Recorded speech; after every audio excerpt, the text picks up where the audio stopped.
తమ వేతనాలు పెంచాలని తమకు న్యాయం చేయాలని కొన్నాళ్లుగా తెలంగాణ రాష్ట్ర హోంగార్డులు చేస్తోన్న ఆందోళన ఉద్రిక్తతలకు దారితీసింది. హోంగార్డులు తెలంగాణ సచివాలయం ముట్టడికి యత్నించారు. వీరిని పోలీసులు అడ్డుకున్నారు. హోంగార్డులపై లాఠీ చార్జ్ చేశారు. దీంతో సచివాలయ పరిసరాల్లో ఉద్రిక్త పరిస్థితులు నెలకొన్నాయి. దయచేసి సీఎం కేసీఆర్ తమ ఆవేదనను ఆలకించాలని హోంగార్డులు కోరుతున్నారు. మరోవైపు హోంగార్డులు ఇందిరా పార్క్ దగ్గర ఆందోళనకు దిగారు. హోంగార్డుల ప్రతినిధులు సీఎస్ను కలిసి చర్చలు జరిపారు. మరోవైపు సీఎం వచ్చి సమాధానం చెప్పే వరకు కదలమంటూ హోంగార్డులు సచివాలయం ఎదుటే బైఠాయించారు. పోలీసులు వారికి నచ్చజెప్పే ప్రయత్నం చేస్తున్నారు. ప్రస్తుతం సచివాలయం దగ్గర భారీగా పోలీసులు మోహరించారు.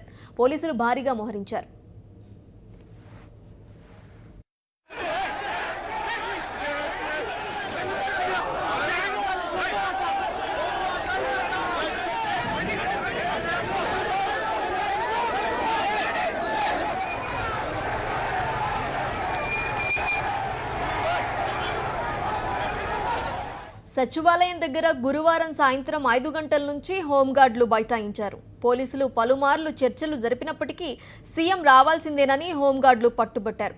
ఓ హోంగార్డ్ ఆత్మహత్యాయత్నానికి ప్రయత్నించారు. పోలీసులు అలర్ట్ అయి అతనిని ఆసుపత్రికి తరలించారు. సచివాలయం దగ్గర ఆందోళన చేసే హోంగార్డులను పోలీసులు అదుపులోకి తీసుకుని పిఎస్కు తరలించారు.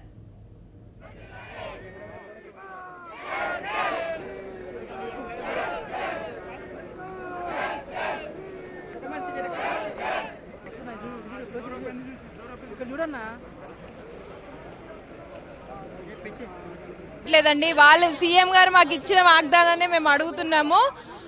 మాకు తను పర్మనెంట్ చేస్తానని చెప్పారు. ప్రైవేట్ ఎంప్లాయీస్ కి ఎవ్వరికి ఏ బాధ లేకుంటే మేము రెగ్యులర్ చేస్తామని చెప్పారు. వాళ్ళు ఇచ్చిన వాగ్దానాన్ని మేము అడిగితే దానికి మాకు ఇక్కడ వచ్చి ధర్నా చేస్తున్నారని, రోడ్డుకి అడ్డంగా పడుతున్నారని తిట్టడం, మాకు పనిష్మెంట్ ఇవ్వడం.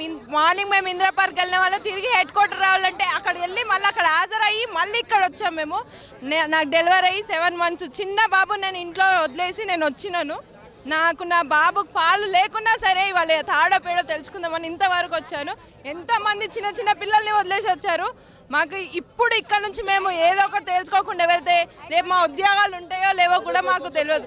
ఎంతమంది మీరు ఆఫీసర్లు మేము సపోర్ట్గా ఉన్నామన్నారు, కానీ ఆ ఆఫీసర్ల సపోర్ట్ ఉంటే మా బతుకులు ఇక్కడ వరకు